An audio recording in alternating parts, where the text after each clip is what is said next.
자, 온범의 오늘의 뉴스 좀 부산 YMC 온범 사무총장 스튜디오와 함께합니다. 어서 오십시오. 어서 오십시오. 네, 안녕하십니까. 자, 뉴스를 짚어드리는데 첫 소식은 역시나 미 대선 결과 가져오셨네요. 미국의 제47대 대통령 트럼프 대통령이 당선이 됐습니다. 45대에서 이제 47대 대통령 당선자가 됐어요. 관련 내용부터 정리해 주실까요? 예, 어제 진행된 미국 대선에서 이제 45대 대통령이었던 도널드 트럼프 전 대통령이 47대 한 번 건너뛰고 이제 47대 대통령으로 당선이 되었습니다. 이번 대선은 미국 대선은 이제 바이든 현 대통령의 건강 문제로 한 3개월 정도 되죠.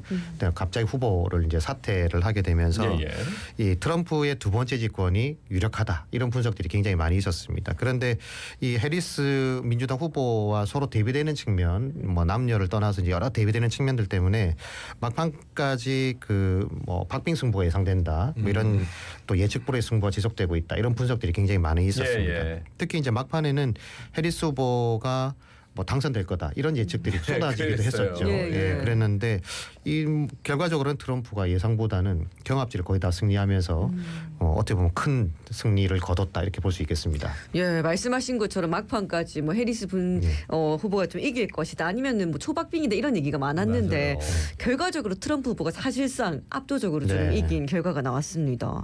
그러니까 2016년도 대선 때를 좀 보면 당시 유력의 후보가 이제 민주당 힐러리 후보였지 않습니까? 그래서 이제 그 대선을 많이 떠올리기도 하는데 당시도 여론조사상으로도 실제 전체 득표율도 힐러리가 이겼었고 결국 경합지에서 이제 일부 트럼프가 이기면서 당선이 됐던 기억이 있는데 그때도 이제 여론조사에 대한 얘기들이 굉장히 많이 있었거든요. 근데 또 지난 대선에서도 보니까 당시엔 조 바이든 대통령이 이제 당선이 됐긴 했습니다만 여론조사에서 막판까지 보니까 거의 8% 정도 이기고 있었더라고요. 그러니까 조 바이든 후보가 트럼프 후보보다.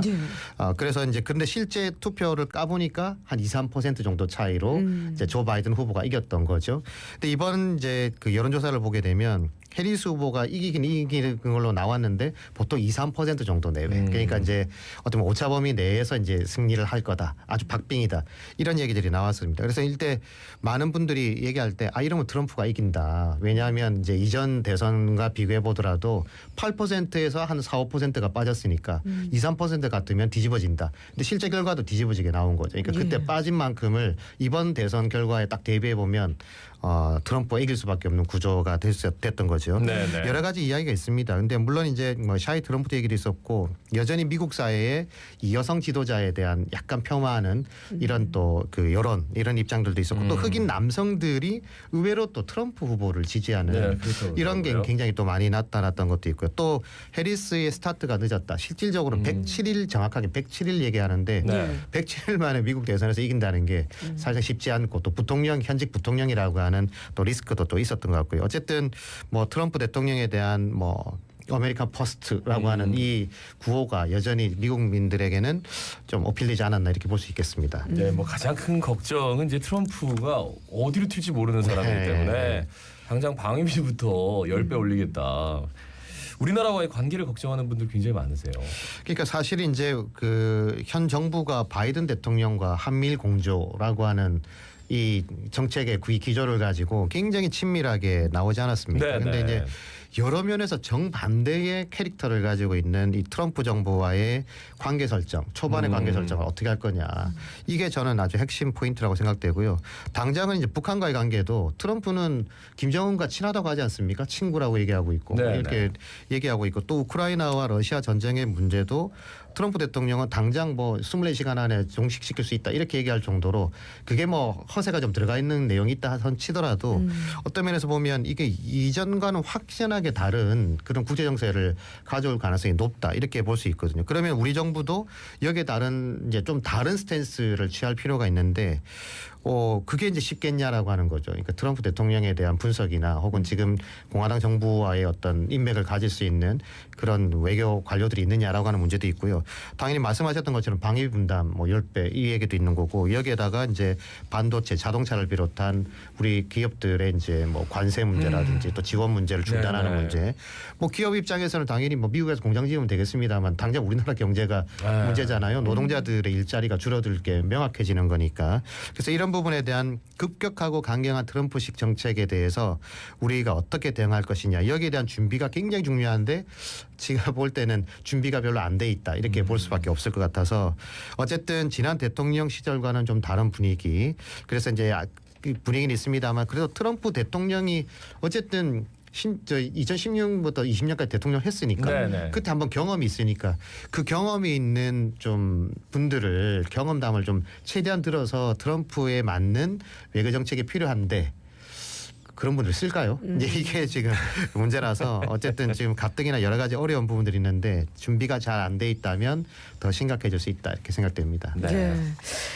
다음 소식은 윤석열 대통령의 국민 담화하고 또 기자회견 소식인데 이게 전국변의 터닝 포인트가 될지 또 아니면 더 깊은 수렁으로 빠지게 될지 국민들의 관심이 쏠리고 있습니다. 이 김영선 전 의원의 공천 문제로 불거진 소위 김영태균 게이트 그리고 이제 김건희 여사의 공천 개입 논란.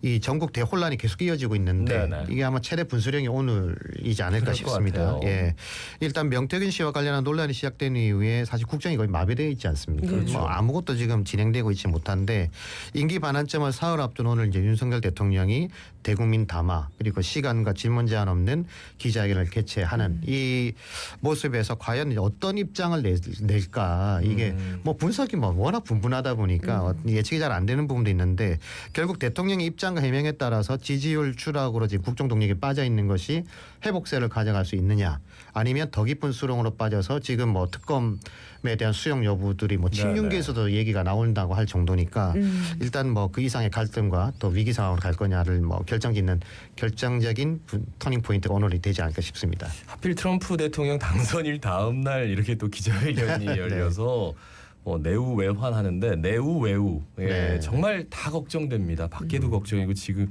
안에도 걱정인데 대통령실에서 오늘 기자회견 뭐 주제 제한 뭐 시간 제한 없이 국민들이 궁금해하는 것에 대해서 솔직히 얘기할 거다 이렇게 밝히고 있는데 이전에 뭐 그렇지를 못해가지고요 사실 큰 기대를 하지 않는다 이런 목소리도 좀 있더라고요. 그래서 뭐 화끈함을 기대하라 이렇게 대통령실의 고위 관계자들이 얘기한다고 하는데 어떤 화끈함일지가 되게 궁금하기도 합니다. 네네. 이전에도 이제 뭐 여사의 명품백 수소액이 있었을 때도 뭐 그냥 TV 간담회 형태로 이렇게 또 진행을 했던 적이 있었고 총선을 앞둔 시점에서도 사실 국민들이나 또 여당에서 기대했던 거와는 정반대의 입장에 나오면서 오히려 이제 기자회견했던 것이 더 안 좋았다 이런 얘기들의 평가들이 있었는데요. 그런 부분에서 보면 지금 국민 눈높이에 맞는 해명이나 또 사과가 없었던 전례에 비춰서 오늘 크게 기대할 게 있겠냐라고 하는 분석이 나오는 건 사실입니다. 다만 그때와 좀 차이가 조금 있다면 국정 지지율이 처음으로 이제 10%대를 지난주에 기록을 했었고 또 지난주 말에 이제 명태균 의혹과 관련해서 대통령의 육성이 공개되면서 국민 여론이 크게 더 나빠지는 상황으로 가고 있지 않습니까? 네네. 그런 즈음에 이제 진행되는 기자회견이라는 점에 생각해 보면 일단 시간도 질문도 제한 없이 하겠다라고 하는 그 입장도 있습니다. 이런 분석도 있더라고요. 그러니까 대통령이 하고 싶은 말을 다 하고 싶어서 이런다. 그러니까 이제 기자들과 국민들을 설득하고 싶어 한다. 그러니까 이전에도 설득했죠. 그러니까 우리가 이렇게 공과가 있는데 홍보가 잘 안 돼서 이렇다.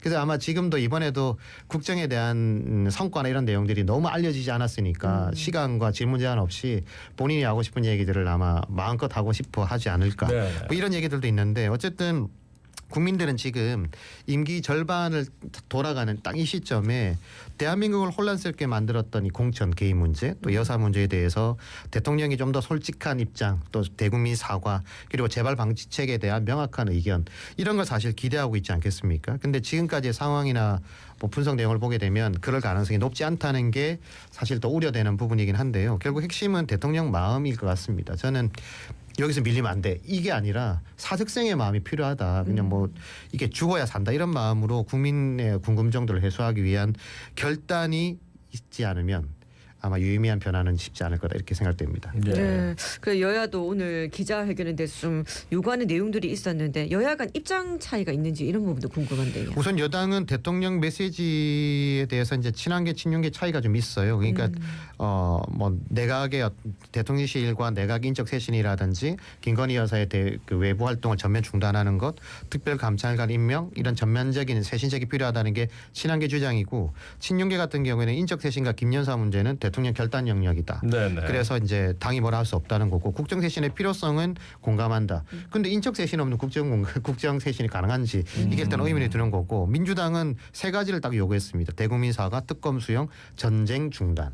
근데 이게 어떤 게 받을 수 있을지가 좀 궁금한 부분이 있고요. 다만 대통령실의 분위기는 인위적인 인적 쇄신에 대해서 선긋기를 하고 있고 김 여사의 외교 의전 관련 활동까지를 중단하는 거 어렵다 이렇게 입장을 내고 있습니다. 예, 가뜩이나 뭐 어려운 경제 상황에 이게 뭐 희망적인 소식이 들려와도 아유 나 힘든데 이런 얘기가 나올 텐데 국민들만 정말 피곤해질 것 같습니다. 모든 지표가 좋지 않고요. 정부가 2년 반의 성과라고 내세운 내용들이 일단 국민들 피부에 와닿지 않고 있지 않습니까? 특히 최근 러시아 우크라이나 전쟁에 뭐 북한군 참전 문제도 있는데다가 우리나라가 또 계속 거기에 연결되면서 전쟁의 위기감도 올라가고 있고 또 무리한 제3국 전쟁 개입이 맞느냐 이런 논란들도 계속 이어지고 있는데 결국 뭐 내집뿐 아니라 외치에서도 일단 불안감이 지속되고 있으니까 네네. 사실 국민 입장에서 뭐가 중요하겠습니까? 먹고 사는 문제 제일 중요한 거고 예. 좀 이렇게 혼란스럽지 않았으면 좋겠다. 이게 국민들의 마음인데 또 국민들을 섬기는 지도자의 모습 보고 싶은 게 당연한 건데도 불구하고 그런 부분에 대해서 대통령께서 정말 우리가 예상하는 것과는 전혀 다른 그런 혁신과 또 사과 이런 걸 통해서 국민들의 마음을 좀 위로할 수 있는 그런 계기가 좀 되었으면 좋겠습니다. 예. 아, 그리고 두 번째 소식 정년 연장 관련 소식입니다. 최근 노령 인구 조정과 정년 연장에 대한 여러 논의가 있는데 예, 공무원들의 정년 연장 논의도 진행되고 있다고요? 예, 이 고령화 사회로 진입하면서 이 노인 기준 연령에 대한 이야기 굉장히 많이 나오고 있죠. 최근 노인회 회장께서 노인 연령 기준을 늦추고 그리고 정년도 65세로 늘리자 이런 입장을 내기로 했는데 정부 역시 공무직의 정년을 65세로 늘리고 또 보건복지에서는 지난 9월에 이제 국민연금 의무가입 상한 나이를 59세에서 64세로 연장하는 방안을 검토하겠다 이렇게 밝힌 바가 있습니다. 네네. 여기에 정년 연장의 바로미터가 될 공무원들의 정년 연장 역시 지금 이제 노조를 중심으로 제기되고 있는 상황인데요. 이게 2016년도에 개정 공무원 연금법에 따르면 2010년 이전 임용자의 연금 그 지급 개시 연령이 60세에서 65세로 매년 한 단계씩 늦어지게 돼 있거든요. 네. 그러다 보니까 96년 이후 임용자들이 최대 5년간 연금을 못 받게 됩니다. 그러니까 퇴직을 하고 나면 5년 동안 공백이 생기는 상황이 발생한 거죠.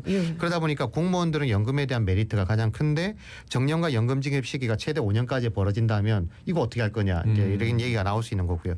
그래서 이제 이 공직사회는 이 문제에 대해서 정부가 해법을 내놓는다고 했는데 그동안 지금 거의 10년이 지나도록 아무것도 내놓지 않고 있다. 여기에 대한 반발을 하고 있는 상황입니다. 예, 지금 이제 고령화나 저출생 이 기조를 보면 좀 정년 연장에 대한 논의가 불가피할 것 같긴 해요. 근데 결국 그런 얘기도 나오죠. 이제 한정된 일자리에 청년층 일자리만 좀 줄어드는 게 아니냐. 뭐 이런 의견, 우려의 목소리도 있습니다. 그러니까 이제 우리 사회 고령화 속도가 빨리 진행된 건 이미 오래전 이야기 네네. 아닙니까? 예, 그런데 여기에 국민연금 개혁과 또 정년과 연금 개시 시기의 불일치 또 문제는 뭐 공무원들도 그렇지만 사실 일반 직장인들은 더 그게 공백이 크죠. 네네.